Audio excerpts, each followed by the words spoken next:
Parfait. Si vous ne trouvez pas d'inconvénient, bien sûr. Donc, je tiens également à m'excuser déjà d'avance de ma méconnaissance de la prononciation de certains termes que je vais m'apprêter à mentionner. Je vous prie d'être indulgent et n'hésitez pas à me corriger si nécessaire. Donc, nous reconnaissons que la ville de Québec, qui abrite le siège du groupe d'éducation et d'éco-surveillance de l'eau, en abrégé G3E, d'où nous émettons aujourd'hui, est un territoire traditionnel non cédé de nombreuses Premières Nations, y compris les nations Nitassinan ou Innu et Wendake Nyongwetio, qui agissent comme gardiens traditionnels de ces terres et de leurs composants. Nous les remercions sincèrement pour leur hospitalité et leur présence continue. Donc, pour la suite, je vais vous présenter le collectif Québec, puis une brève mise en contexte du poids de cette thématique, de l'organisation de cet événement. Donc, le collectif au Québec est né à la suite du forum de la science sur l'eau, la science participative de l'eau, tenu en novembre 2022, auquel j'imagine plusieurs d'entre vous ont peut-être participé. Ce forum avait été co-organisé par le G3E, l'Université de Montréal, DataStream et le ROBVQ, entendu regroupement des organes de bassin versant du Québec, avec pour objectif de dresser un portrait global de la science participative de l'eau au Québec. Donc, à l'issue de cet événement, un plan d'action avait été adopté et le G3E s'est vu confier le mandat de sa mise en œuvre sous l'appellation Collectif au Québec. Notez que le collectif bénéficie du soutien financier de DataStream et du Fonds bleu dans le cadre du plan national de l'eau et de la stratégie québécoise de l'eau, qui vise une gestion responsable, intégrée et durable de l'eau et des milieux aquatiques. Le collectif a pour mission de mobiliser et engager toutes les parties prenantes de la science participative de l'eau de la province en leur offrant des opportunités de réseauter, d'apprendre et de travailler ensemble. Ceci dans le seul but de développer un réseau dynamique de sciences participatives de l'eau dans lequel, autant pour moi, tous les acteurs collaborent pour la démocratisation du savoir. Dans son mode de fonctionnement, le collectif inclut une diversité d'acteurs. Je peux citer des écoles, des chercheurs, des scientifiques, des groupes citoyens, des institutions, des organisations, des communautés autochtones et bien d'autres qui adhèrent tous à cette vision en tant que membres. Le collectif dispose également d'un comité stratégique qui veille à son bon fonctionnement et des comités scientifiques et de financement qui sont pour le moment en cours d'implémentation. Donc, lorsque vous êtes membre du collectif, vous pouvez bénéficier certainement de participer au développement d'un réseau d'acteurs innovants en sciences participatives de l'eau, tirer profit de l'expérience des défis ou comme succès des différents pairs sur des thématiques bien précises, l'accès aux données et aux ressources et bien d'autres. Vous contribuerez à la construction des activités, bénéficierez à l'aide de recherche au financement, contribuer à l'avancement de la science participative de l'eau. Donc, ce webinaire s'inscrit dans la volonté collective de renforcer la mobilisation citoyenne autour des enjeux liés à la santé de l'eau au Québec. Face aux pressions croissantes sur nos milieux aquatiques, qu'elles soient environnementales, sociales ou économiques, il devient essentiel de reconnaître et de valoriser le rôle des citoyens, des communautés et des organisations locales dans la protection et la gestion durable de l'eau. La mobilisation citoyenne sous diverses formes contribue non seulement à la sensibilisation du public, mais aussi à la collecte de données, à l'identification des problématiques locales et à la mise en œuvre de solutions concrètes pour surveiller, comprendre, apprendre et protéger protéger ces milieux. Cependant, il est fort de constater que mobiliser durablement des communautés demeure un défi. Donc, ce webinaire vise à identifier et comprendre les obstacles de la mobilisation pour l'eau, identifier les pratiques et outils qui fonctionnent bien, créer un cadre de réflexion pour l'élaboration d'un futur guide de mobilisation. Donc, il s'adresse donc à tous ceux et celles qui souhaitent s'impliquer ou mieux comprendre comment les initiatives citoyennes peuvent faire une réelle différence dans la préservation de nos ressources en eau. Donc, pour la suite, je laisse la parole à mon très cher aimable Alexis, pour les informations d'usage et pour l'animation de la session. Mais avant, je vous invite à visiter le site web du collectif et adhérer si jamais vous êtes intéressé. Merci. Donc, Alexis, tu as la parole. Merci Rodrigue, merci au collectif pour l'invitation et pour l'organisation de cet événement-là. C'est vraiment chouette d'avoir au milieu de la semaine comme ça autant de gens qui ont l'envie de s'engager dans ces réflexions-là sur la question de la protection de l'eau au Québec, sur la question de la mobilisation citoyenne, sociale, éco-citoyenne aussi. Donc, je vais juste faire un petit tour de présentation, puis ensuite, je vais vous expliquer le déroulement prévu pour la séance. Mais en fait, moi, je suis doctorant à l'Université du Québec en Outaouais.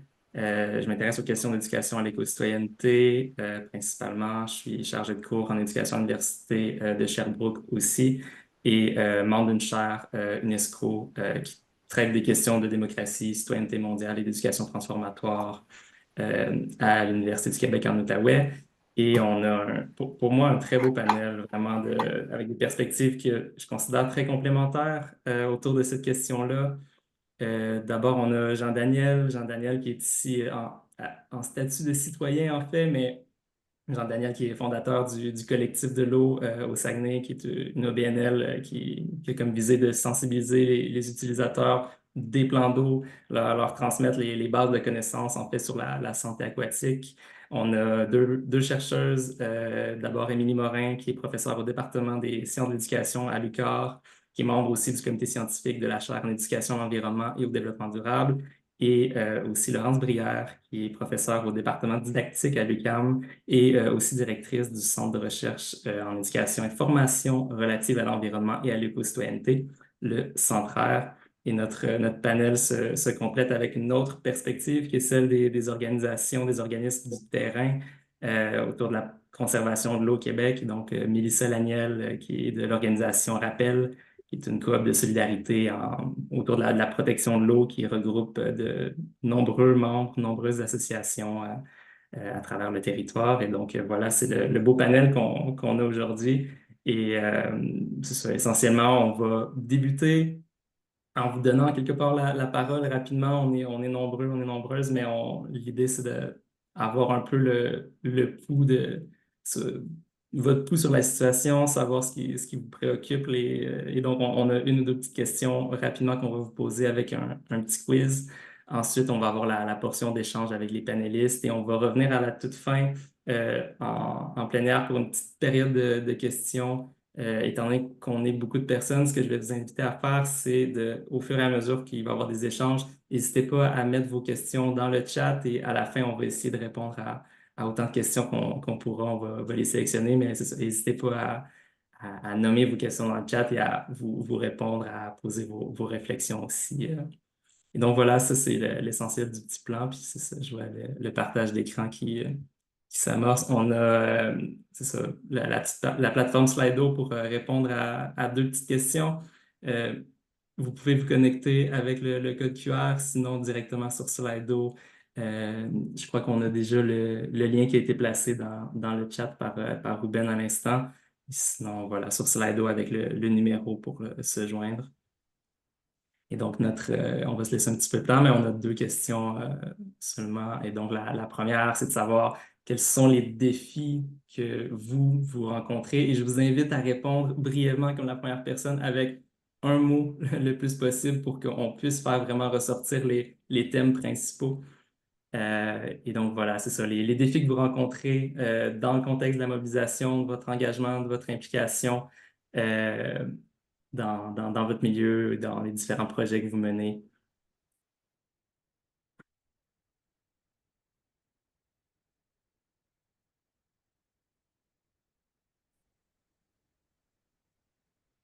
Bon, ça va nous permettre de nourrir les réflexions qu'on va avoir ensuite. On voit déjà des mots qui se détachent, la question de la participation, des ressources, la pérennité aussi, ça fait partie des questions qu'on va se poser dans le panel pour la suite.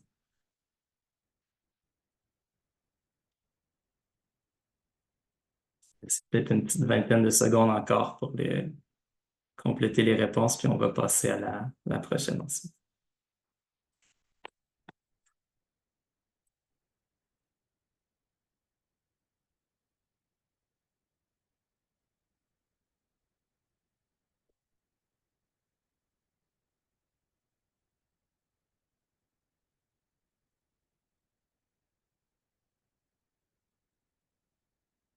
J'ai de la motivation, de la visibilité qui ressortent aussi comme défi. Super. Je pense qu'on va pouvoir passer à la prochaine question quand tu voudras. Je crois que c'est Rodrigue qui a le contrôle en ce moment. Et donc, la deuxième question qu'on vous pose, quelle est pour vous la stratégie, les stratégies gagnantes autour des enjeux de mobilisation pour stimuler l'implication citoyenne dans votre milieu, vos projets? Donc, toujours en un mot autant que possible.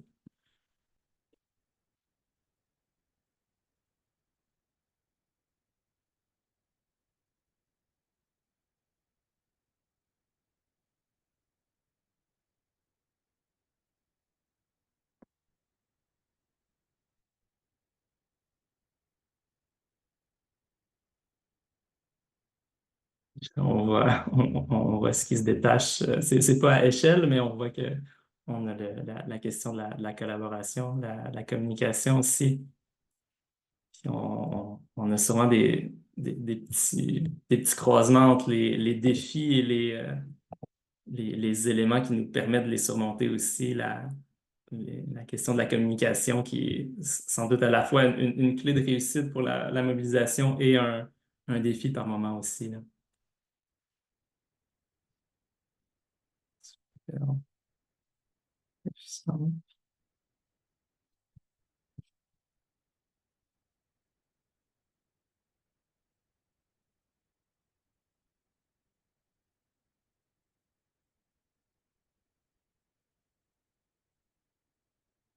des petites réponses, peut-être sans une dernière personne qui est en train d'écrire, on va laisser compléter la réponse, puis ensuite on pourra passer aux questions.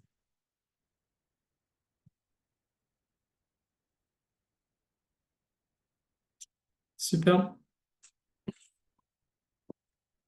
Euh, donc, on va pouvoir ouvrir tranquillement, mais ce que j'aurais envie de poser comme question, juste pour poser correctement les bases avant qu'on rentre dans ces discussions-là, puis on a déjà intégré le terme, ça fait partie du cœur de la thématique, l'enjeu de la mobilisation. Mais avant d'aller un peu plus loin, j'ai peut-être envie d'entendre nos panélistes sur simplement une définition de ce qu'on entend par la question de mobilisation citoyenne.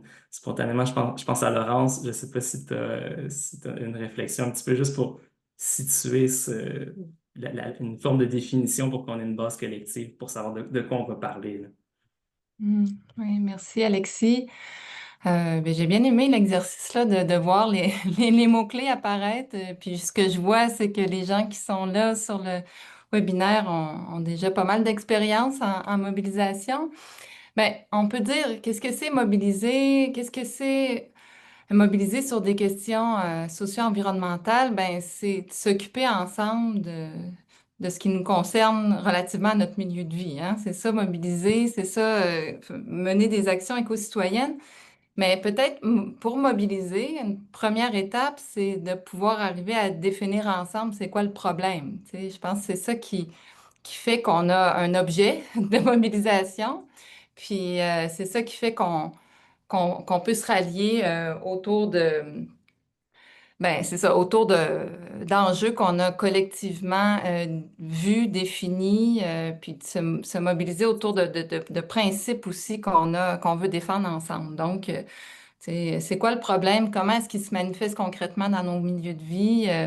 C'est quoi les causes immédiates de ces problèmes-là, mais aussi les racines plus fondamentales des enjeux qu'on vit. Donc, c'est un peu ça qui est la base de la mobilisation, selon moi. Merci Laurence. Puis je vais vous inviter par moment quand j'ai l'impression qu'il y a une personne qui prend une perspective qui pour moi apparaît particulièrement intéressante sur les questions, mais n'hésitez pas à rebondir aussi l'ensemble du panel. Je vais guider ça de manière un peu ouverte, là, mais euh, c'est ça, là, on voit toutes sortes des défis d'abord qui sont rencontrés, la question de la pérennité des ressources, la participation on parle de mobilisation, au cœur de la notion de mobilisation, il y a l'idée de participer, de s'engager, mais on voit que ça ressort comme défi central aussi, d'où peut-être l'intérêt des gens d'assister au panel aujourd'hui, puis c'est ça, peut-être que Mélissa, tu as envie de rebondir sur ça. Oui, je voulais rebondir sur ce que Laurence a mentionné parce qu'effectivement, je pense qu'un enjeu commun, un objectif commun, ça suscite la mobilisation, puis aussi un territoire commun. Fait qu'on le voit beaucoup avec les associations de lacs, tu sais, c'est le lac souvent qui va permettre de rassembler, de mobiliser. Puis des fois, on dirait que c'est plus difficile de regrouper les gens quand le territoire est moins facile à définir. Puis que le sentiment d'appartenance peut-être est moins là aussi. Fait que je pense que le sentiment d'appartenance à un territoire est quand même assez central là, au niveau de la mobilisation. Il y a un élément qui permet de rejoindre, d'unir les personnes. C'est ce qu'on cherche. On parlait de collaboration aussi, si je ne me trompe pas, dans la deuxième question qui revenait beaucoup. Puis sûrement qu'une des manières d'aller au-delà de cet enjeu de participation, puis c'est de créer cette collaboration-là. Puis on travaille autour de la question de la protection de l'eau, du territoire. Et donc, naturellement, que ce lieu-là, ça peut être un vecteur de collaboration aussi, effectivement. Merci. Ce que j'ai envie de vous poser comme prochaine question, c'est on parle de la question de la mobilisation citoyenne autour de la protection de l'eau, de la santé de l'eau. Pourquoi est-ce qu'on parle de ça? Pourquoi est-ce qu'il y a une importance à ça? Pourquoi est-ce que c'est essentiel, cet enjeu de mobilisation citoyenne? Pourquoi est-ce que c'est essentiel du point de vue des citoyens? Pourquoi est-ce que les citoyens devraient s'intéresser à ça? Jean-Denis, est-ce que tu as envie de rebondir sur la question? Oui, merci, Alexis. Dans le fond, là, dans le cas du collectif de l'eau à Saint-Félix-d'Otis, dans la région du Saguenay, la base, là, ça a été peut-être, je dirais, c'est qu'il y avait différents enjeux. Puis, je suis arrivé peut-être là, avec une vision différente là, des autres, là, parce que dans le secteur là, de la municipalité de Saint-Félix, il y a à peu près 190 lacs. Il y en a une dizaine qui sont habités. Il y a quelques lacs là, qui ont vraiment une grande pression anthropique. Sauf que moi, ce que j'ai voulu comme mettre de l'avant, c'est d'aller acquérir une base de connaissances qui actuellement n'existe pas. Au-delà de, Laurence parlait peut-être de définir un problème, mais moi, je suis allé peut-être dans un autre axe, c'est de trouver une opportunité puis de dire, bon, ben, c'est quoi qui relie chacun de ces problèmes-là ensemble? Parce que dans le fond, chaque problématique qu'on retrouvait sur le territoire, que ce soit la présence d'espèces exotiques envahissantes comme le nériophile, des espèces aquatiques comme le brochet ou le crapet soleil, ben, à chaque fois qu'il arrive un événement, ben, on n'a jamais le contexte. Et moi, dans le fond, l'axe que j'ai trouvé, que je constate pertinent, c'est d'y aller avec, commençons par documenter c'est quoi qu'on a, puis comme ça, ben, on va tranquillement, pas vite, être capable d'allumer les gens sur d'autres enjeux qui les préoccupent, mais c'est de le travailler peut-être d'une façon différente. Merci. J'ai vu qu'Émilie, tu voulais ajouter quelque chose. Est-ce que tu veux prolonger la réflexion? Oui, je peux peut-être. Pourquoi c'est essentiel de mobiliser les citoyens? C'est certain que c'est des questions qui les concernent directement. Ils en vivent déjà les effets. ou ils vont en vivre les effets prochainement. Donc, ils sont directement concernés parce qu'ils sont aussi des personnes citoyennes qui sont capables d'être critiques, qui sont légitimes aussi. Donc, ces aspects-là sont essentiels à mon avis. Puis c'est aussi parce que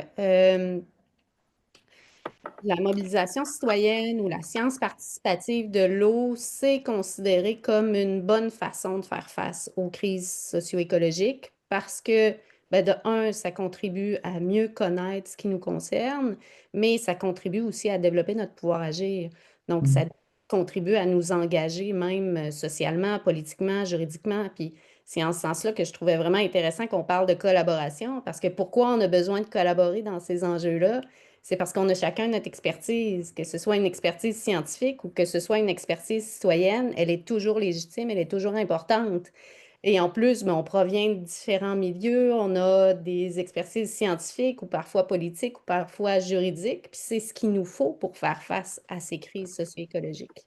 Donc, c'est ce qui résume pourquoi ça me semble aussi important là, de mobiliser les citoyens autour de nous. Puis, je reviens à Mélissa après, mais Émilie, je sais que tu travailles sur l'agentivité, le pouvoir d'agir chez les jeunes aussi en particulier. Est-ce que tu as l'impression qu'ils ont un rôle dans ça? Si leur rôle, est-ce qu'ils ont un rôle différent? Je sais qu'on en parle des fois comme des futurs citoyens avec des bonnes intentions, mais il y a d'autres qui vont argumenter que ce ne sont pas des futurs citoyens, déjà ils le sont. Comment est-ce que tu vois ce rôle jeunesse-là, si on peut l'appeler comme ça? Oui, le rôle jeunesse est essentiel. Malheureusement, plusieurs de nos jeunes ne se sentent pas justement légitimes ou crédibles face à à ces enjeux-là qui pourtant les concernent directement. Puis bon, ça peut être lié au rôle de l'école, mais aussi à toute la société hein, qui considère parfois ces jeunes-là comme des citoyens en devenir, alors que quand on regarde ce qu'ils connaissent véritablement sur les enjeux environnementaux ou sociaux, on se rend compte à quel point ils en connaissent souvent beaucoup plus que les personnes adultes parce que les programmes sont excessivement chargés. Donc, souvent, ce qu'ils nous disent, c'est que ben, à l'école, on entend beaucoup, beaucoup parler des problèmes, mais très peu des solutions. On est peu dans la mise en action, puis il ne faut pas blâmer les personnes enseignantes pour ça, loin de là. C'est juste que les programmes sont excessivement surchargés. Donc, de penser à les engager dans une mobilisation citoyenne, c'est, à mon avis, une bonne solution pour leur faire vivre des réussites, puis faire prendre conscience aussi aux autres à quel point nos jeunes sont véritablement engagés, ou du moins peuvent l'être. Mélissa? Oui, ben, ce que j'avais envie de dire aussi, dans le fond, pourquoi c'est essentiel de mobiliser, puis ça rejoint ce que Jean-Denis a dit précédemment aussi. Vraiment, en tout cas, en ce qui concerne les lacs, là, avec plus d'un demi-million de lacs au Québec, c'est sûr que c'est impossible d'aller comprendre ce qui se passe sur nos lacs, d'aller acquérir des données et tout ça en comptant seulement sur les professionnels. Je pense qu'on a vraiment besoin de l'implication citoyenne pour notamment le suivi de l'état de santé des lacs, la prise de données, donc tout ce qui est au niveau de la science participative. Puis dans le fond, ce que les études disent aussi, c'est que si on veut être capable de faire des analyses à long terme, de pouvoir faire des analyses statistiques, ça prend un grand nombre de données et tout ça. Fait que ça permet aussi vraiment de renforcer la qualité des analyses, puis de pousser vraiment l'amélioration des connaissances au niveau des milieux aquatiques. Puis dans un contexte de changement climatique où on a besoin de données sur très longue période, ça a vraiment aussi cet avantage-là. Puis, par le fait même, ben, ça contribue vraiment à l'éducation des citoyens, à la sensibilisation, puis au transfert vers des bonnes pratiques. Fait que quand les gens comprennent, ben, plus les gens comprennent ce qu'ils font finalement, pourquoi c'est important de protéger notamment les lacs, ben, plus qu'il va y avoir des bonnes pratiques puis une sensibilisation là, de la communauté. Ce que je retiens un peu des deux dernières interventions qui, pour moi, se relient, c'est qu'on a à la fois dans ces mobilisations-là où les citoyens peuvent être engagés de manière un peu coordonnée puis significative, on a à la fois des ressources supplémentaires qui permettent de bonifier du point de vue organisationnel les connaissances scientifiques, la documentation. On a du point de vue des personnes qui participent, ce développement du pouvoir d'agir aussi, où ils sentent qu'ils sont mis en action pour vrai, pour une cause et de manière efficace puis réelle. Puis en même temps, il y a toute la question de l'éducation qui est transversale puis qui se fait par cet engagement-là, en fait. Laurence? Oui, ben, j'avais envie de rebondir sur ce que Émilie mentionnait. J'étais bien d'accord avec ses propos. Puis, tu sais, ben, suite à ta question, Alexis, concernant la citoyenneté des jeunes, puis peut-être qu'un enjeu derrière le fait qu'on les voit souvent comme des futurs citoyens, c'est notre représentation de ce que c'est que la citoyenneté même. Tu sais, si on dit t'es citoyen à partir de 18 ans, est-ce que c'est parce qu'on voit l'exercice de la citoyenneté juste comme un droit de vote? Il y a des chances que oui.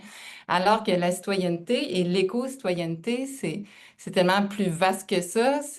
Oui, c'est de participer à des diagnostics collaboratif de l'état des plans d'eau, des cours d'eau, c'est faire des assemblées de cuisine pour essayer de développer des actions citoyennes, c'est organiser un forum citoyen, c'est écrire une lettre dans les médias, c'est tout ça, tu sais, la citoyenneté.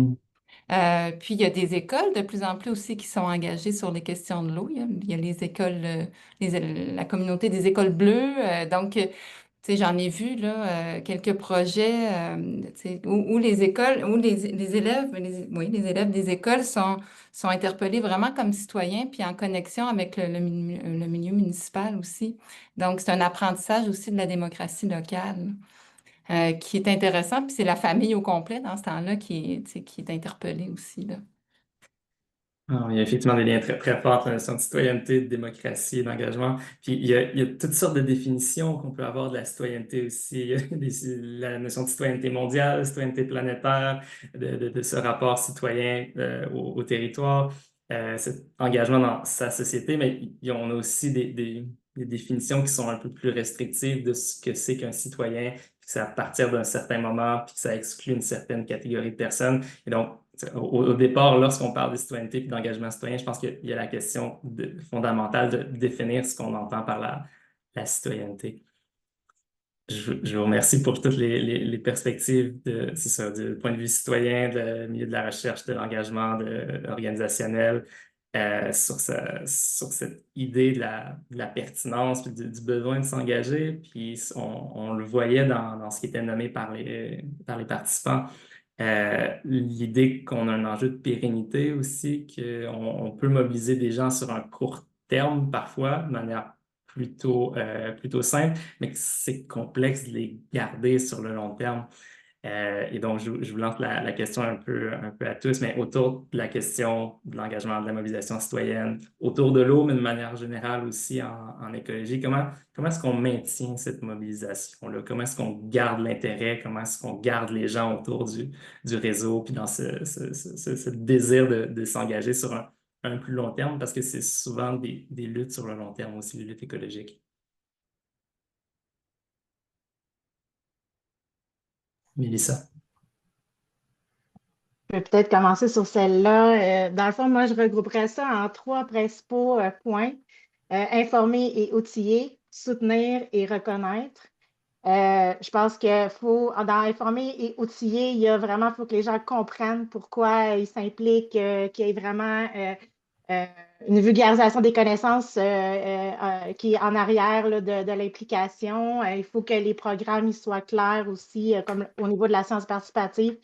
Que ça soit clair, le niveau d'engagement des gens, qui comprennent bien, évidemment, les procédures et tout ça là, qui ont à faire, que ça soit facile.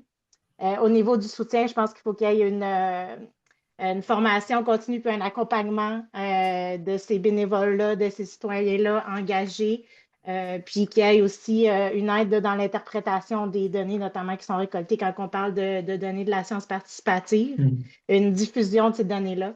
Puis vraiment une reconnaissance aussi du travail qui est un travail de bénévole souvent, qui est des fois, j'ai l'impression peut-être sous-estimé. Donc, qui devrait être reconnu par les différents paliers aussi au niveau politique, gouvernementaux. Puis, c'est ça, la valeur de la science participative, là, il y a des études qui ont vraiment démontré que les données prises par les bénévoles étaient d'aussi bonne qualité là, que celles prises par des professionnels. Donc, c'est vraiment important de reconnaître la qualité des données et le niveau d'engagement des gens. Merci. Laurence? Oui, c'est tellement important, ça, c'est comme tu dis, Mélissa, de reconnaître l'engagement, puis tous les pas qui sont franchis, tous les apports. Des fois, il y a beaucoup de gens qui travaillent dans l'ombre. Des fois, c'est des tâches, oui, de collecte de données. D'autres fois, c'est des tâches plus administratives qui ne sont pas assez célébrées. Il y avait deux volets à ta question, je pense, Alexis. C'était à la fois comment susciter la mobilisation puis comment la maintenir. Puis, Absolument. Je pense que dans- surtout cette portion de maintien dans la ouais. mesure où c'est quelque chose qui, de mon expérience, revient si souvent, puis on le voyait encore là dans la réponse des gens, cet enjeu-là d'avoir des gens sur le long terme. Mhm. J'avais quand même envie de répondre peut-être au premier volet de la question, mais je vais continuer sur le deuxième. Mais je pense que au départ, Mélissa, tu as nommé souvent les gens, je suis pas certaine que je vais bien reprendre tes propos, mais ils sont peut-être pas si connectés sur la réalité de leur écosystème, là, où ils sont, je me rappelle pas exactement comment tu l'as nommé, mais euh, c'est plus les réalités aquatiques de leur milieu.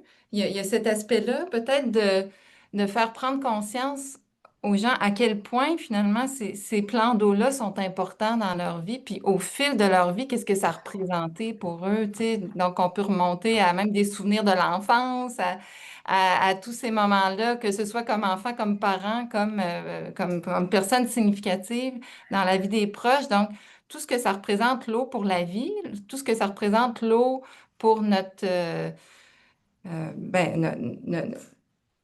ouais, c'est ça, pour notre vie dans ces différentes sphères, peut-être ça peut être un levier d'implication. Puis ensuite, pour soutenir, pour maintenir la mobilisation, je pense que d'une part, il faut valoriser tout ce qui s'apprend, tout ce qu'on développe comme compétences quand on s'implique.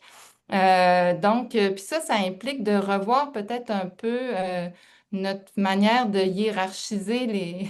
On a tendance à hiérarchiser les savoirs, hein, puis c'est pas pour mal faire qu'on le fait, mais ça a comme effet souvent que les savoirs plus situés, expérientiels, citoyens, ça se trouve peut-être à tort dévalorisés par rapport à d'autres savoirs qui sont plus professionnels ou scientifiques. Donc, l'idée, c'est de montrer que tous ces savoirs-là ont leur raison d'être et que l'important, c'est de susciter le dialogue qui permet d'avoir une meilleure compréhension de la complexité des phénomènes là, auxquels on fait face. Puis là, quand on souligne l'importance de ces savoirs-là, puis des apprentissages qu'on fait dans ce dialogue entre les citoyens, les scientifiques, les élus, etc., là, on réalise que, OK, tout ce que je suis en train d'apprendre, là, je ne l'apprends pas juste pour ce dossier-là, c'est un acquis que j'ai pour la suite des choses.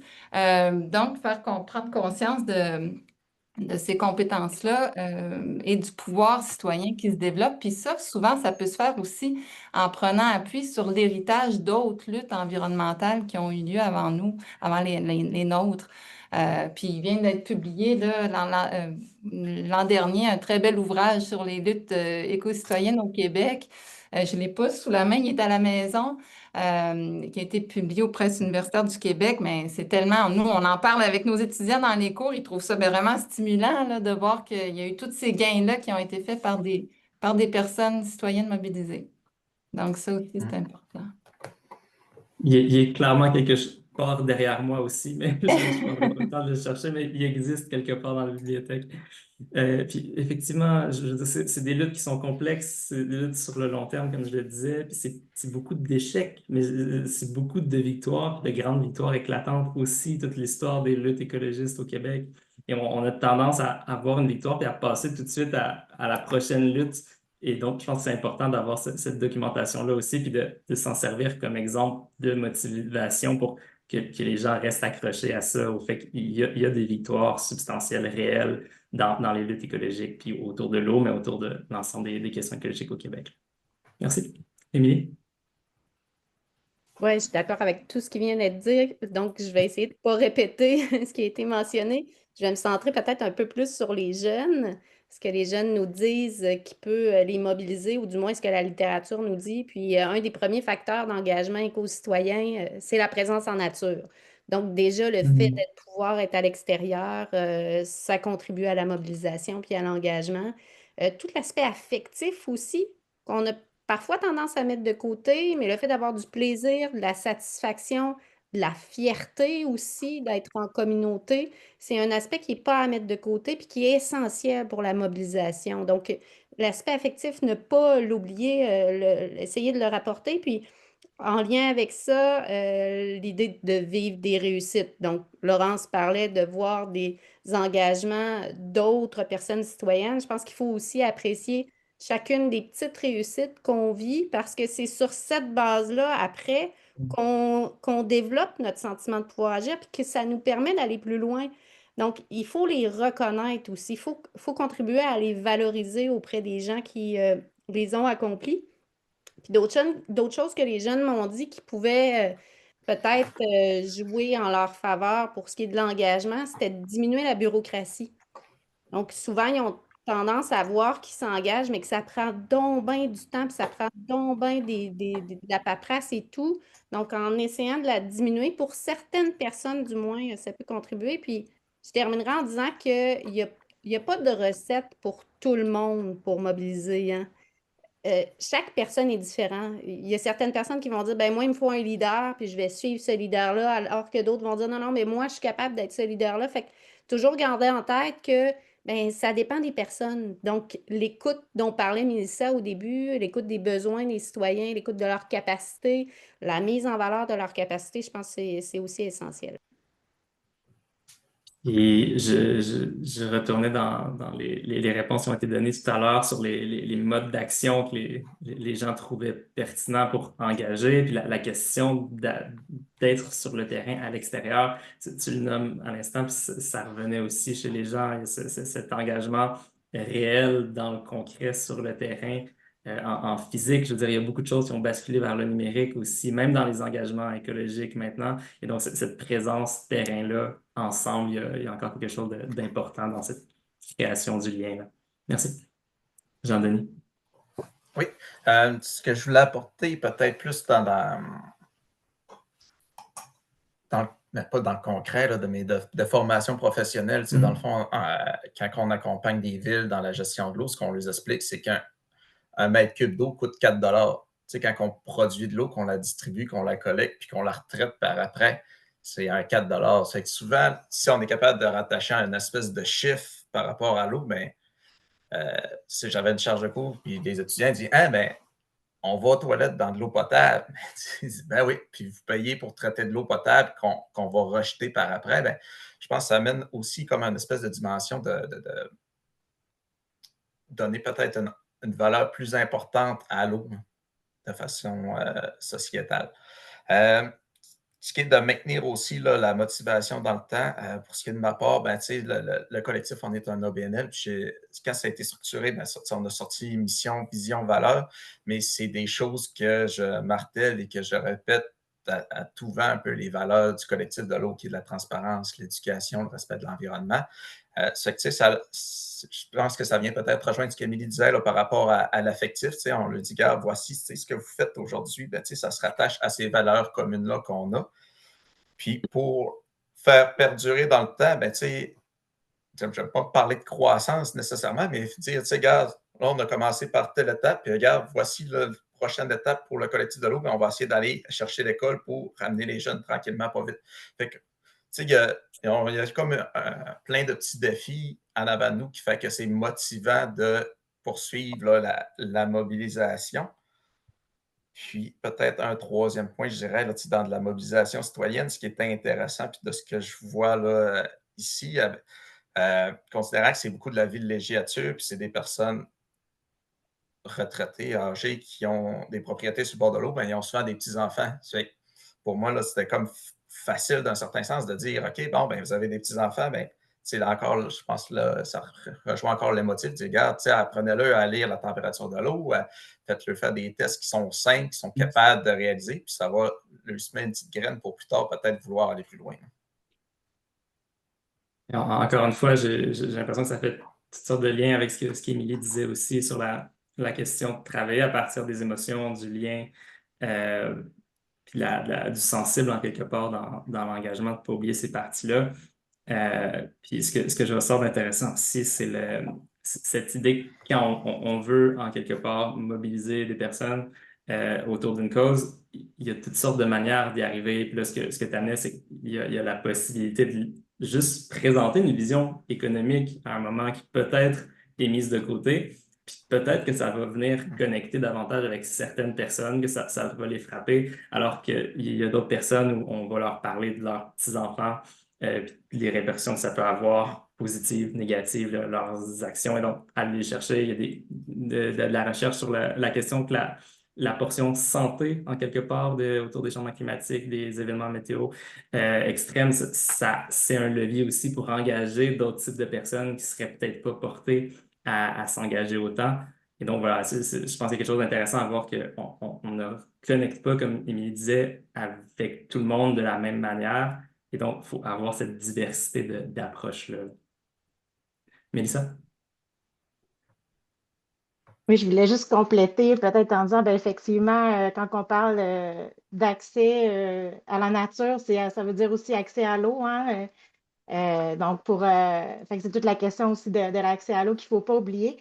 Mais ce que je voulais dire, c'est que dans le fond, quand on travaille avec des bénévoles, quand on travaille avec des citoyens mobilisés, ce que je trouve aussi, c'est qu'il faut faire preuve euh, de persévérance et de résilience dans le sens où il y a un roulement au niveau des bénévoles. Fait qu'il faut toujours, finalement, il ne faut pas penser qu'on a terminé notre travail d'éducation ou de sensibilisation là, parce qu'on on a travaillé sur une certaine période, là, par exemple, sur une thématique. Je pense que c'est vraiment, on voit qu'il y a un roulement. Fait qu'il faut être, puis ça rejoint là, la question des jeunes aussi qui est. Donc, c'est un travail en continu, finalement, d'accompagnement. Donc, qui doit se maintenir à travers le temps. Fait que les programmes de sciences participatives devraient avoir vraiment des programmes d'accompagnement et de formation là, continue à travers le temps là, des bénévoles. Oui, puis tu nous parlais de la question de l'accès à l'eau aussi. On a l'impression sans mauvais jeu de mots, qu'on baigne dans l'eau au Québec, il y en a partout, qu'on a une abondance. Puis il y a quelque chose de paradoxal à se dire qu'on a si peu d'accès à nos cours d'eau. Il y a une étude qui sortait, ou un sondage il y a pas si longtemps pour trouver le pourcentage de bandes de riveraines ou d'accès à l'eau qui était réellement accessible. Et on est sous les 2% des bords d'eau par lesquels la population peut accéder en réalité. Donc, il y a comme cette déconnexion-là avec l'eau qui se crée aussi par la manière dont on est structuré au Québec là, pour l'accès à l'eau. On parle de l'importance de cette mobilisation-là, on parle des défis, des leviers, de la manière de garder les gens engagés. J'ai envie de nous amener très concrètement sur les différentes formes que ces mobilisations-là elles peuvent prendre. Quand on parle de mobilisation citoyenne pour l'eau, pour les questions écologiques, comment est-ce que ça s'exprime concrètement? C'est quoi les avenues très concrètes dont on parle, par lesquelles on peut s'engager?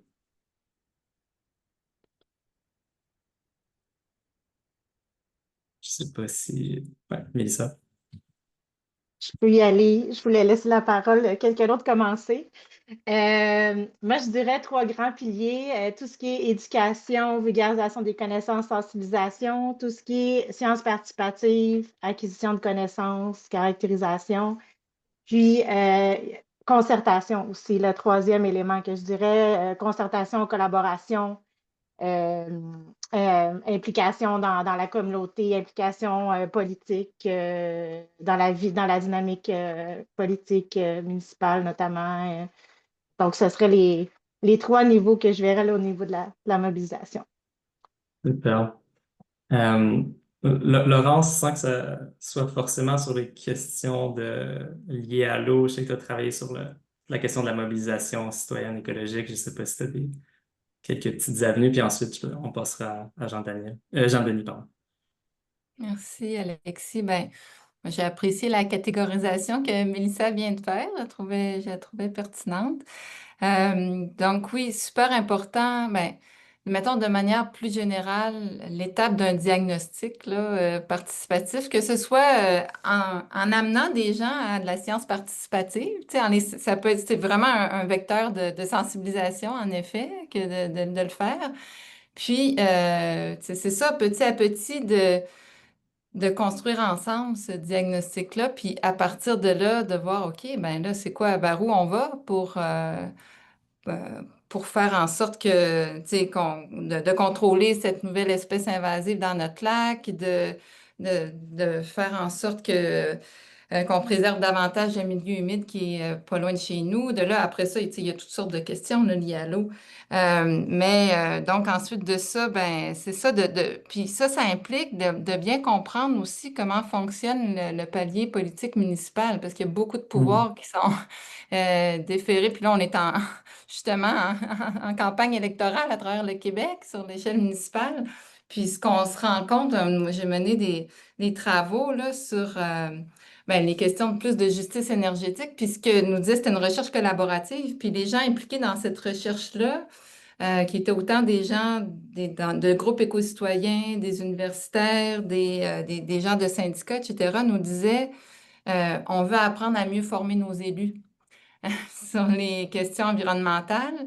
Puis, en fouillant cette question-là, ce qui est arrivé sur la table aussi, c'est ben, on veut aussi apprendre à mieux comprendre les rouages du politique municipal. Ça fait que, tu sais, il y a comme deux niveaux de formation qui sont nécessaires.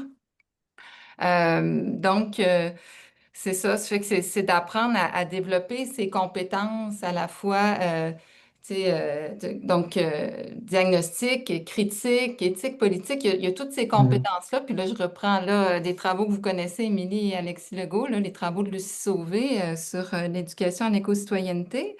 Euh, et euh, et c'est ça pour construire, en fait, cette citoyenneté-là tu sais, qui est bien active au Québec quand même, là, mais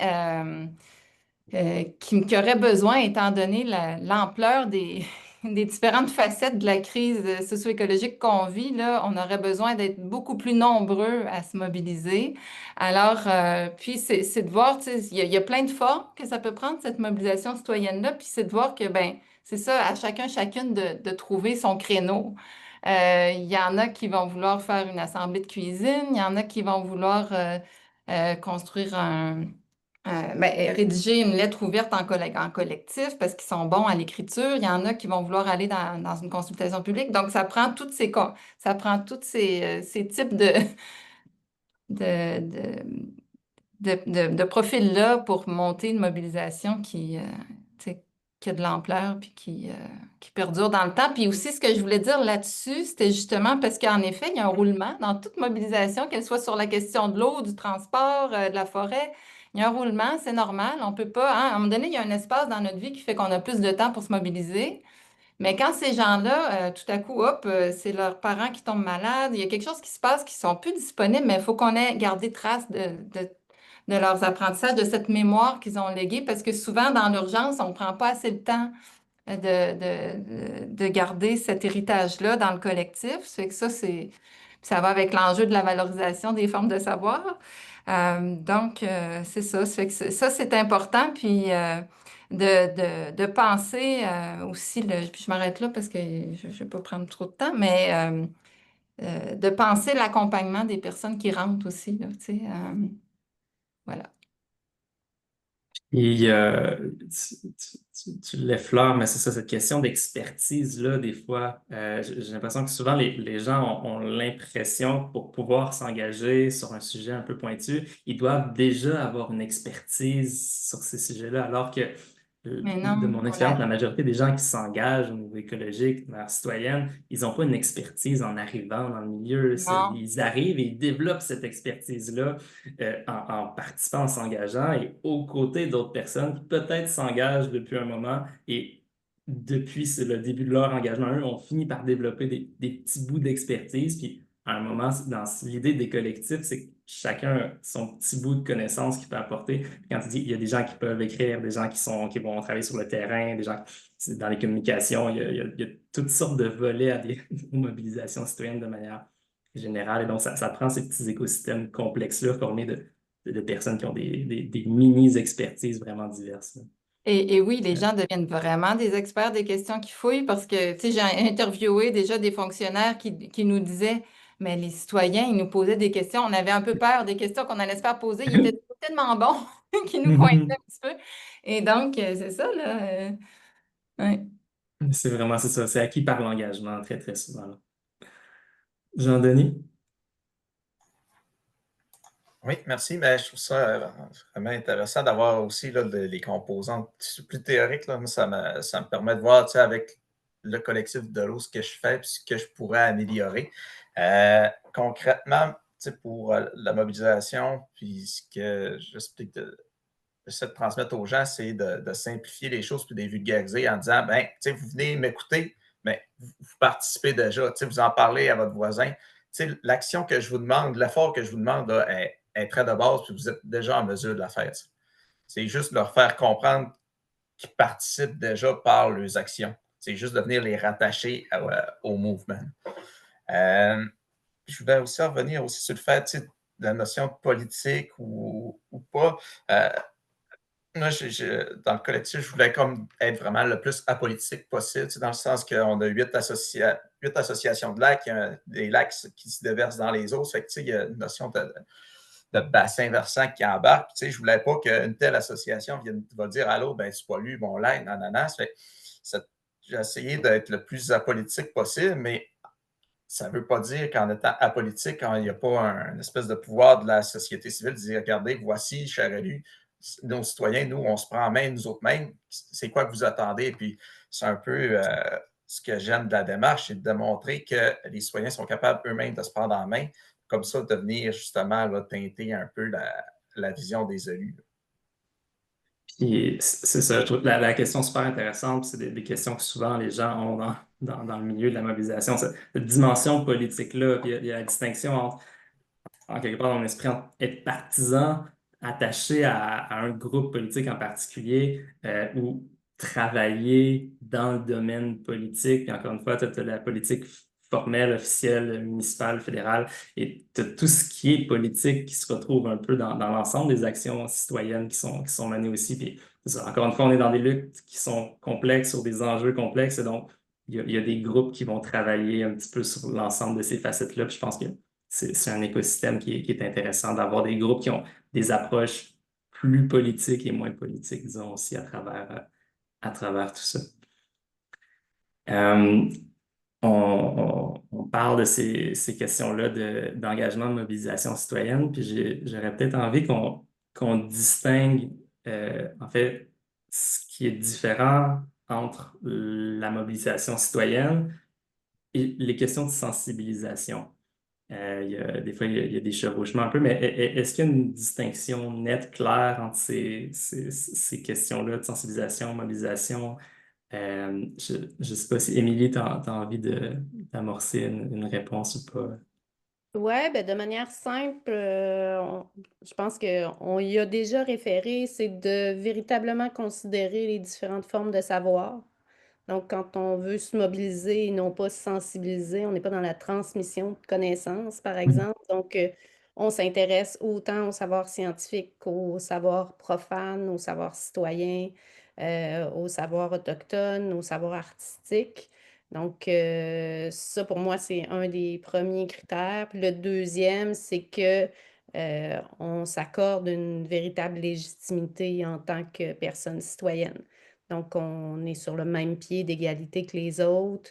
Puis, je pense qu'un élément qu'on peut ajouter puis qui est important, à mon avis, c'est considérer que c'est pas toutes les personnes qui peuvent se mobiliser.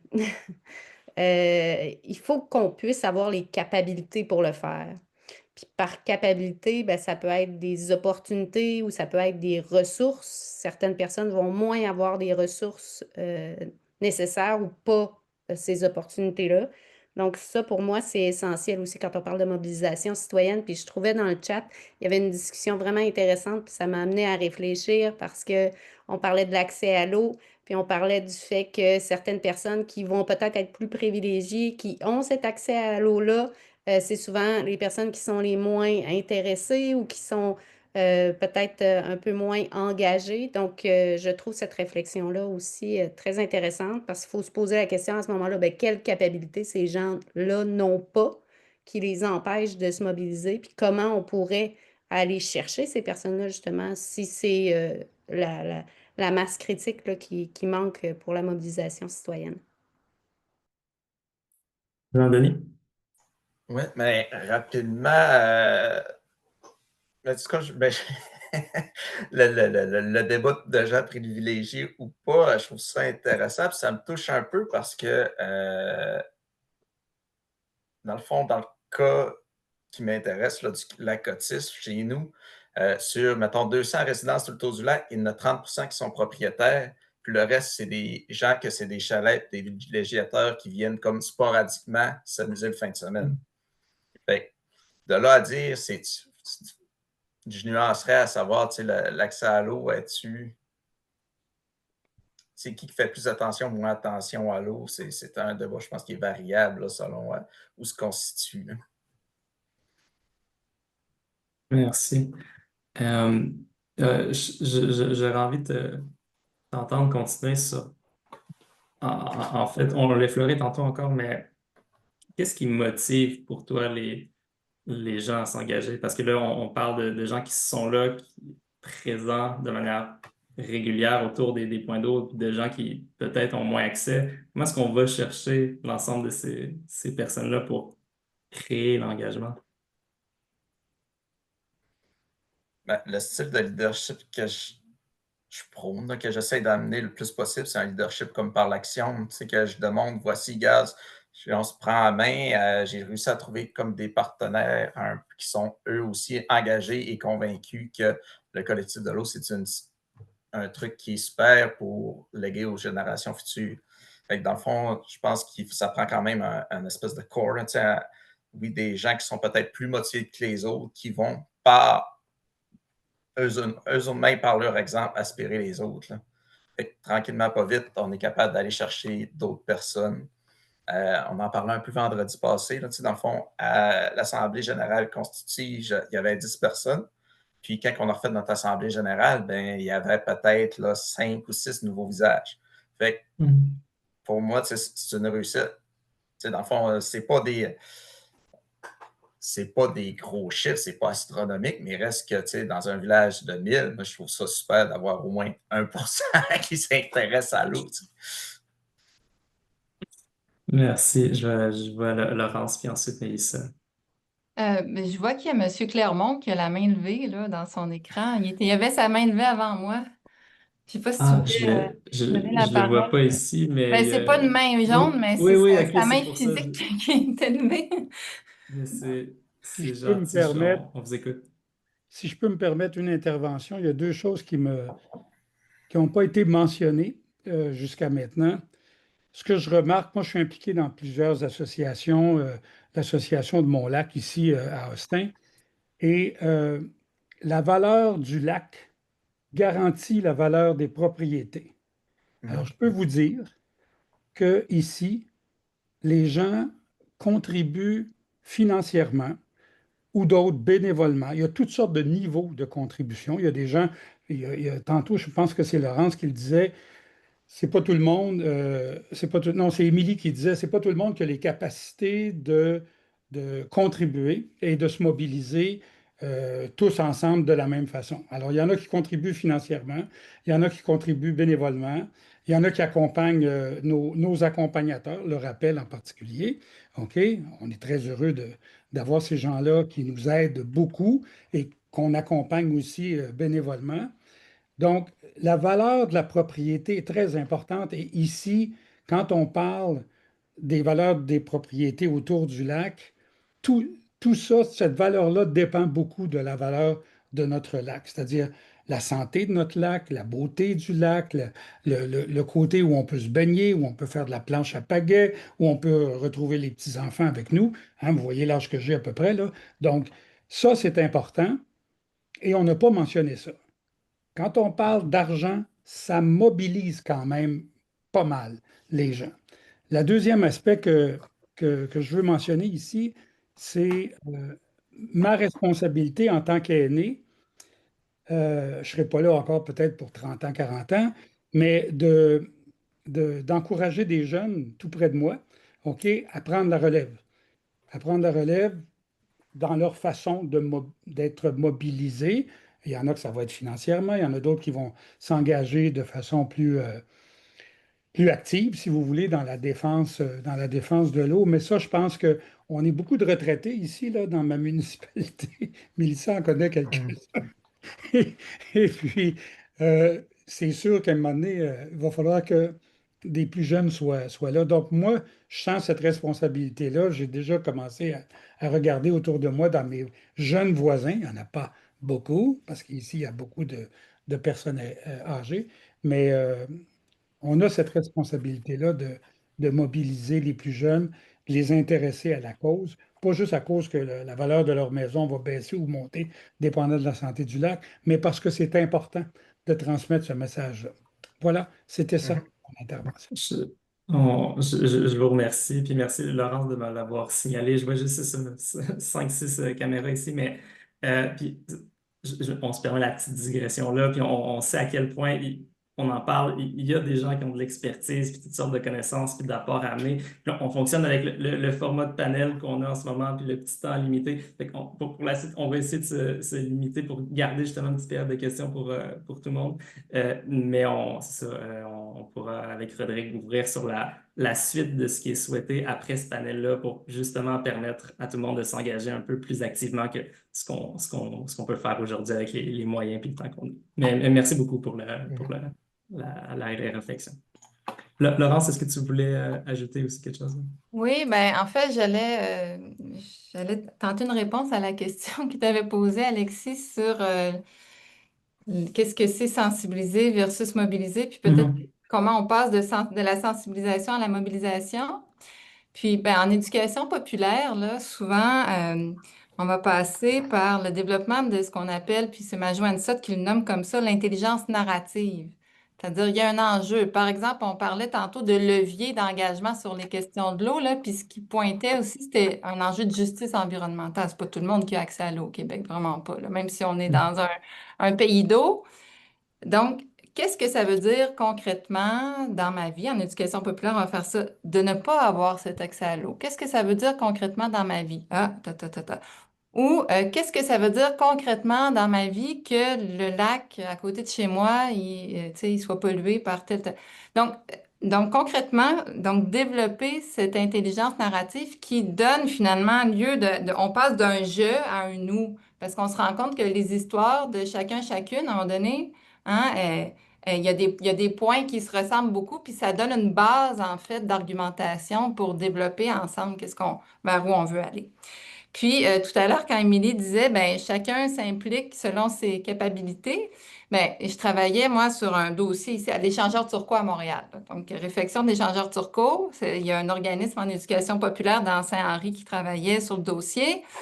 Ben, ils ont travaillé en éducation populaire avec des gens que, pour eux, la pollution engendrée par l'échangeur, ils voulaient le signifier Ils ont frotté des chiffons-J dans leurs fenêtres, là, puis ils ont montré que c'était bien sale, puis ils ont envoyé ça par la poste au ministre, tu sais.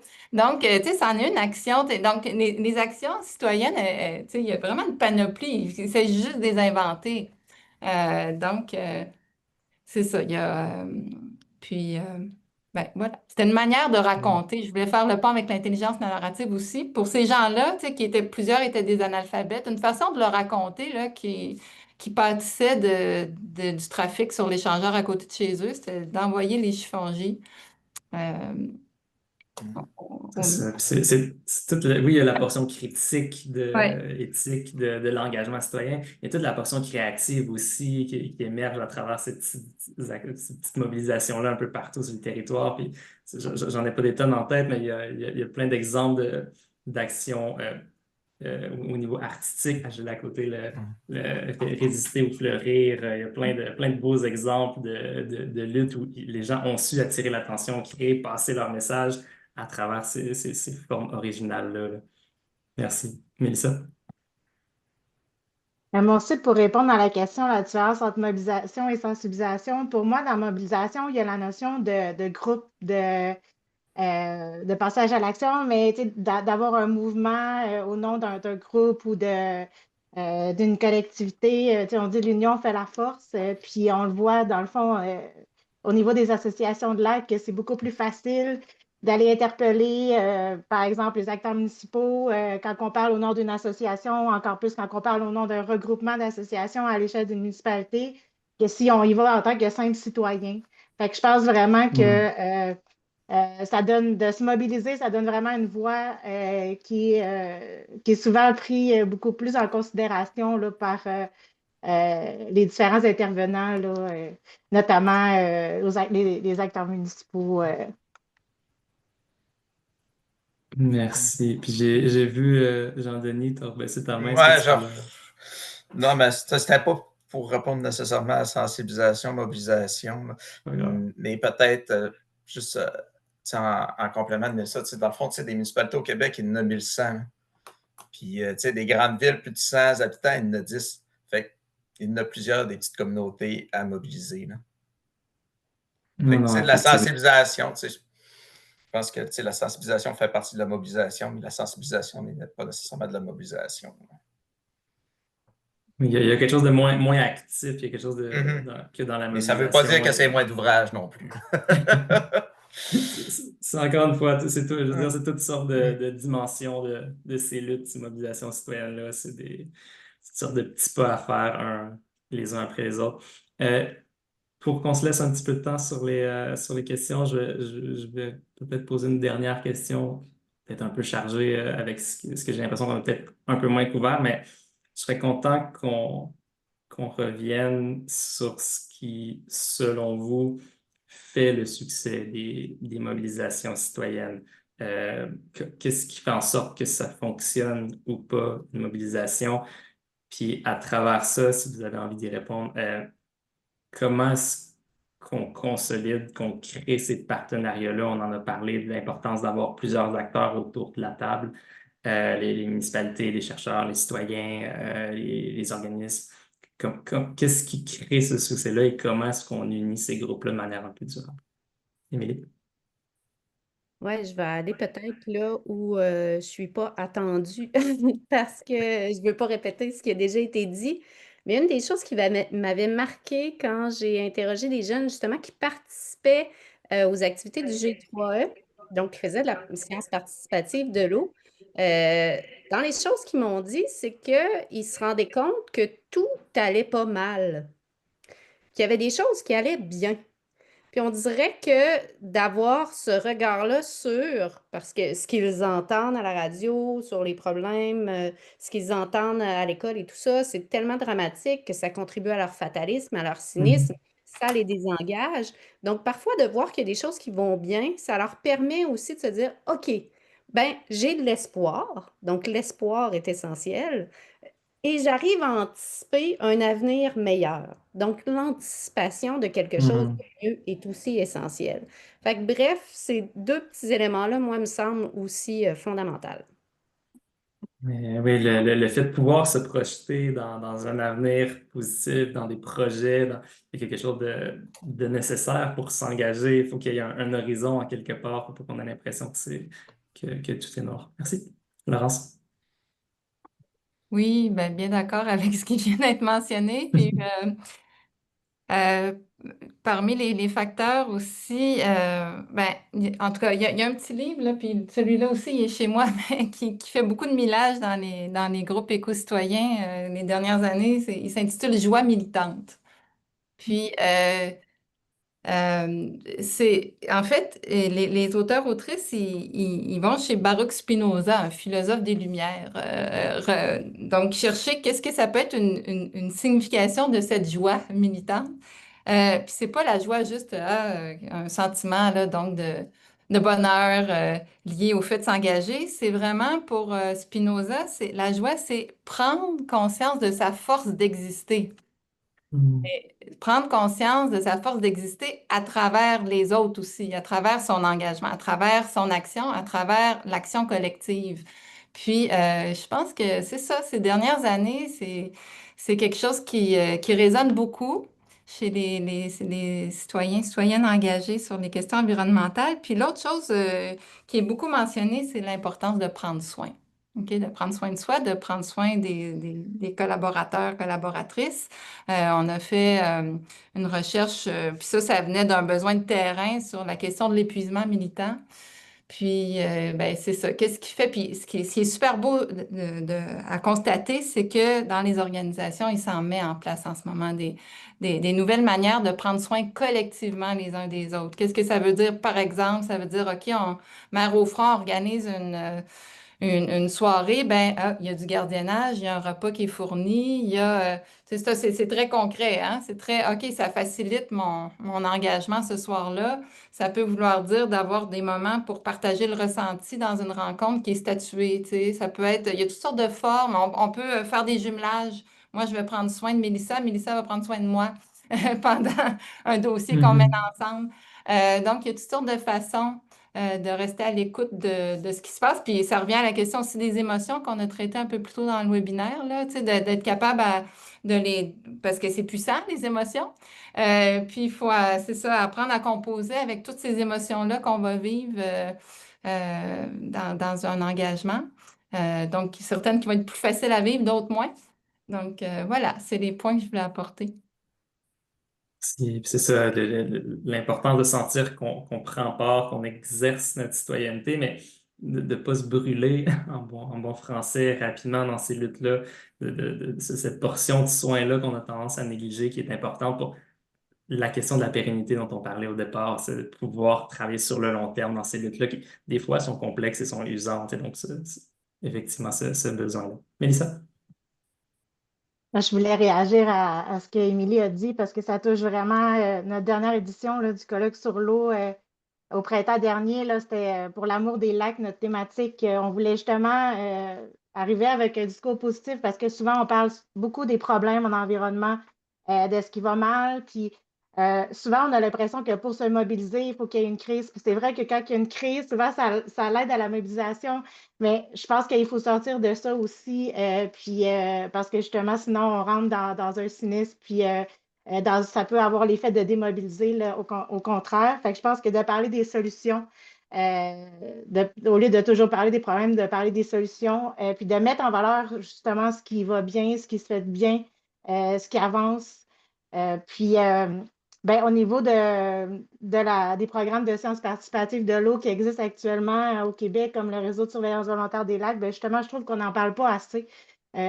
Notamment, on ne le mentionne pas qu'on est le plus gros programme en Amérique du Nord de suivi des lacs par des volontaires. Les gens ne le savent pas. C'est des gens ailleurs, au Canada puis aux États-Unis, ils sont impressionnés par ce qu'on fait au Québec en termes de mobilisation. Fait que je pense que ça mériterait d'être plus mis en valeur au lieu de toujours parler de ce qui va moins bien, puis des coupures, puis tout ça. Puis bon, par exemple. Super. Non, c'est certainement important d'être dit. Je veux dire, c'est pas quelque chose que je savais je suis pas expert des questions de l'eau du tout, mais ces réussites-là, ces fiertés citoyennes d'engagement, ça mérite d'être montré. Puis c'est pas parce qu'on les montre qu'on se voile la face sur les choses qui vont pas. On continue de s'informer, on va être au courant des choses qui vont pas. Mais il y a ce débalancement-là, à mon avis, en ce moment, entre les choses qui vont pas et les choses qui vont bien et donc voilà, il y a vraiment cette importance de se tourner vers mettre en lumière les choses les actions qui fonctionnent. Jean-Denis, dernière intervention, puis ensuite on va aller Ouais, aux questions des gens. Super, c'est une réponse en 3 volets, je pense, là, pour ce qui est du succès. Là, j'aime beaucoup ce que Laurence a dit, là, d'avoir de la reconnaissance là, des pairs. Dans le fond, quand j'ai bâti le collectif, ça se voulait être de l'économie circulaire. Dans le fond, que les entreprises locales, c'est eux qui ont donné des sous pour financer genre mon programme de reconnaissance de mes bénévoles. Dans le fond, acheter des vestes, fournir un repas, effectivement. Je m'appuie sur ce levier-là. Un autre élément intéressant, c'est vraiment là, l'analyse des parties prenantes, là, savoir c'est où notre terrain de sable, notre carré de sable à tous et chacun. Là. Puis c'est comme ça que c'est facile de venir comme s'insérer en venant dire, je ne suis pas en compétition avec le RSBL, je ne suis pas en compétition avec la municipalité. Dans le fond, on va venir s'intégrer là. Puis les données qu'on va prendre, regarde, vont être valorisées par l'université. Eux autres vont être capables de venir faire des projets de recherche. Fait, quand ça s'est bien délimité, c'est quoi notre rôle dans l'écosystème, c'est beaucoup plus facile.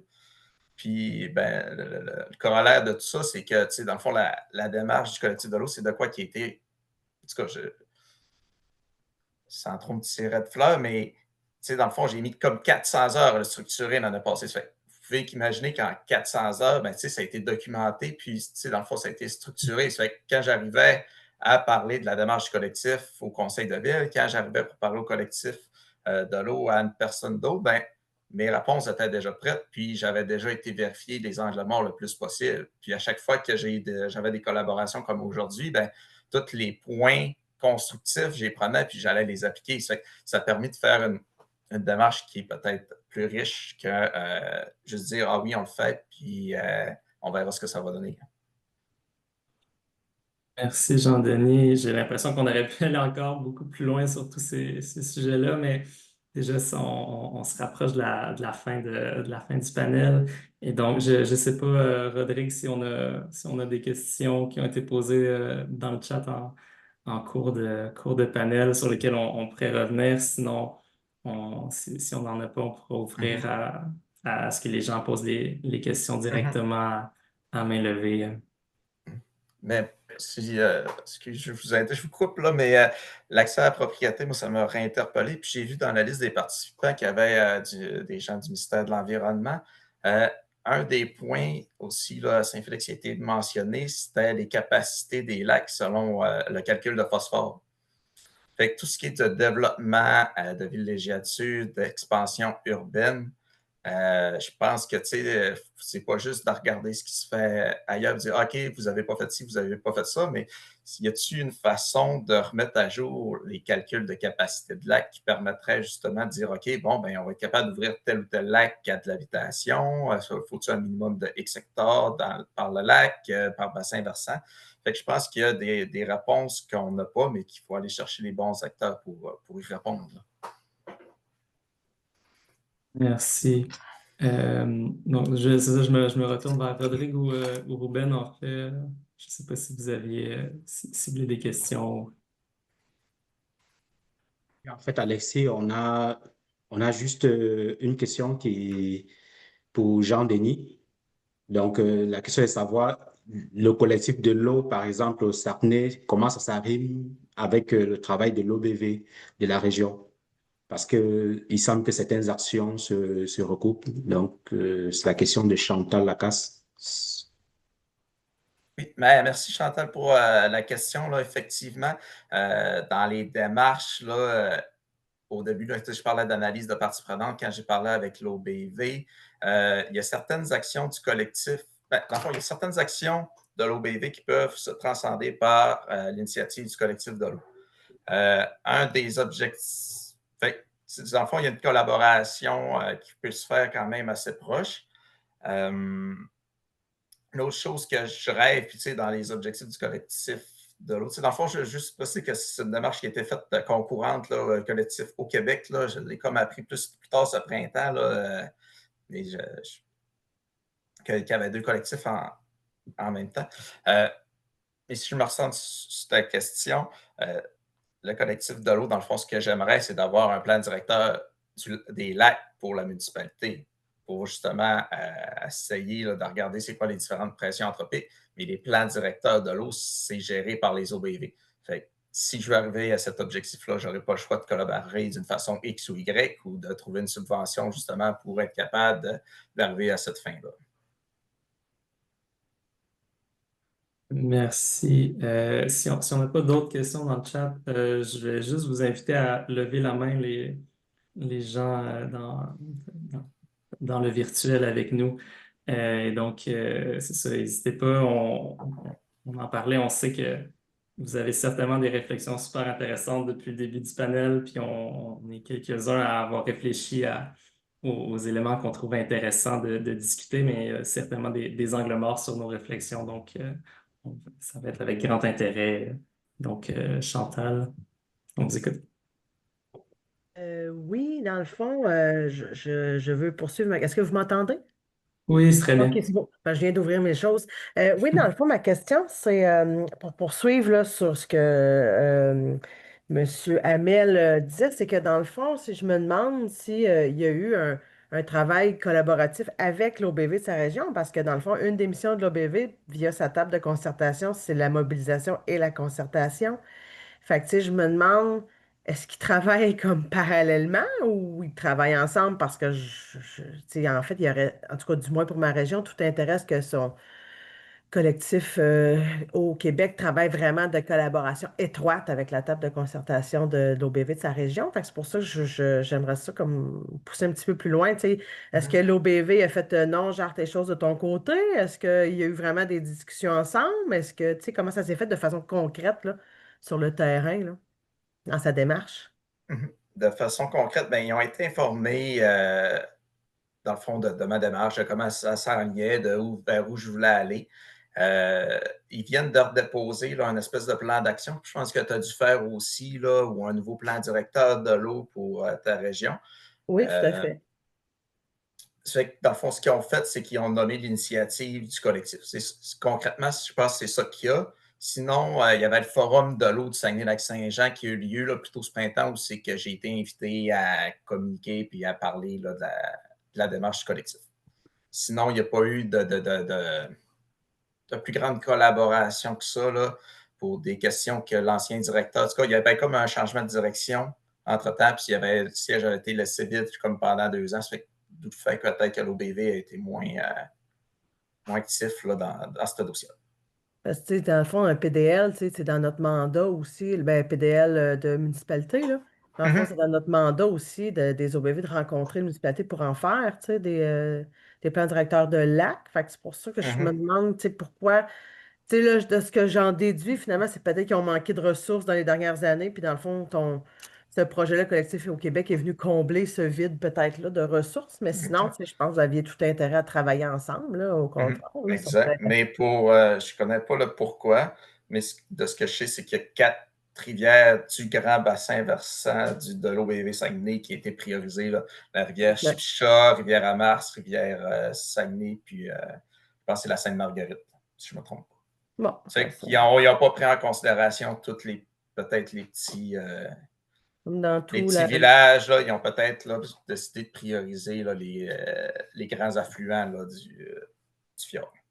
Possiblement par manque de ressources, comme dans plusieurs OBV. Merci de ta réponse. Mélissa, merci beaucoup, Chantal. Ouais, ben, je pense que c'est une intervention intéressante. Ça soulève un point peut-être qu'on n'a pas abordé, mais c'est la multiplication des acteurs dans le domaine de l'eau. Des fois, c'est difficile de se retrouver sur le rôle de chacun. Chacun a son rôle à jouer au niveau de la protection de l'eau puis au niveau de la mobilisation. Puis ce qui complexifie aussi la chose, c'est qu'il y a des particularités régionales ou locales ou par bassin versant qui sont différentes. Les OBV, ben, chaque OBV a sa façon de fonctionner sur son territoire. Fait que c'est sûr qu'à ce moment-là, des fois, c'est difficile de se retrouver là-dedans. Fait qu'il y a un besoin, je pense, de travailler tout le monde ensemble, puis aussi d'être capable aussi de peut-être mieux clarifier là, le rôle de chacun. On en revient sur les défis de ces collaborations-là aussi entre plein d'organisations qui ont des rôles souvent complémentaires, mais c'est pas forcément très, très simple à arrimer. On a peut-être le temps pour une dernière petite question rapide, sinon je vais vous inviter à proposer en fait, faire suivre vos questions au collectif directement. Puis si jamais il y a des questions qui sont adressées à des gens du panel, je suppose qu'il n'y aura pas de souci pour transmettre les questionnements. Et donc, voilà, on pourrait boucler ce panel-là avec peut-être juste l'ouverture, en fait, dans la mesure où oui, c'était un panel, c'était une activité de réflexion sur ces questions de mobilisation citoyenne, mais il y a une volonté que ça s'ancre dans une mobilisation citoyenne autour des questions de l'eau. Et donc, si Rodrigue, tu veux poursuivre avec ce qui est réfléchi comme prochaines étapes, ça sera à toi. Mais merci, Alexis. C'est en fait Ruben qui va poursuivre Oh, avec cela. Désolé. merveilleux. Ah, Ruben, on t'entend pas en ce moment. C'est peut-être le casque encore qui. On a beau être tous habitués maintenant de travailler sur Zoom, les casques d'écoute, une fois de temps en temps, le son ne suit pas. Là, vous m'entendez mieux? Oui, là, c'est parfait, merci. Ah, ok, super. Alors, ben, merci, là, désolé pour le glitch technique. Alors, je suis Ruben, coordonnateur des programmes de sciences citoyennes au G3E. Alors, vraiment, ben, au nom du G3E et du collectif au Québec, je vous remercie pour votre présence, là, et puis pour votre participation active, surtout à ce webinaire. Donc, votre engagement et vos réflexions enrichissent davantage les conversations qu'on a déjà eues au collectif au Québec.